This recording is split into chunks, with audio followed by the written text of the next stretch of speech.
Assalamualaikum warahmatullahi wabarakatuh. Satacana mangga urang manjatkeun puji sareng syukur ka Allah Subhanahu wa taala. Mugia di dinten ieu urang sadaya tiasa dipasihan kesehatan, rahmat jeung pitulung ti Allah Subhanahu wa taala. Bapak Ibu guru anu dipika hormat ku simkuring sarta rerencangan anu dipika cinta ku simkuring, dina kesempatan ieu simkuring Muhammad Talha ti kelas 11 MIPA 3 bade medalkeun biantara anu judulna pentingna diajar basa Sunda. Nah, wirehna salaku urang Sunda anu nyicingan lemah cai sorangan, urang wajib ngajaga basa Sunda meh teu babari leungit atawa punah.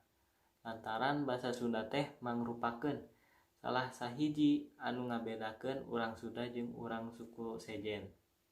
Komo deui ayeuna mah loba pisan basa tinu luar anu asup ka urang Sunda.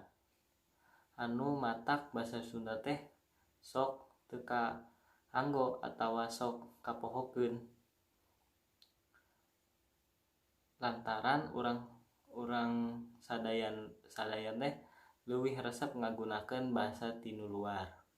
Contona zaman ayeuna mah ku ayana basa Inggris anu geus jadi basa internasional, loba urang Sunda anu leuwih bangga atawa leuwih gaul ngagunakeun bahasa Inggris nepikeun ka basa Sunda anu geus jadi basa indung dipohokeun atau kapohokeun.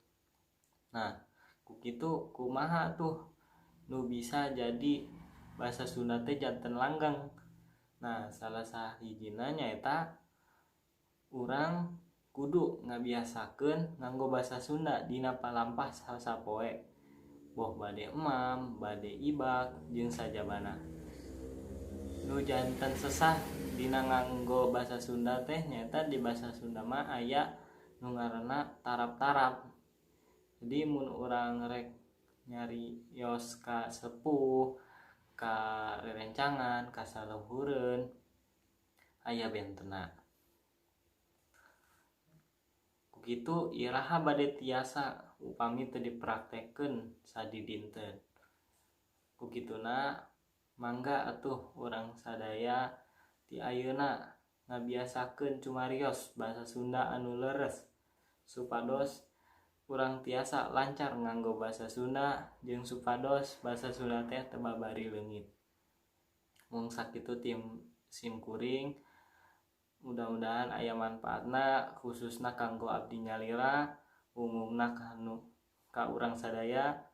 Hampura bilih aya kecap anu atawa cariosan anu kirang lepat ka sederek sadaya. Wassalamualaikum warahmatullahi wabarakatuh.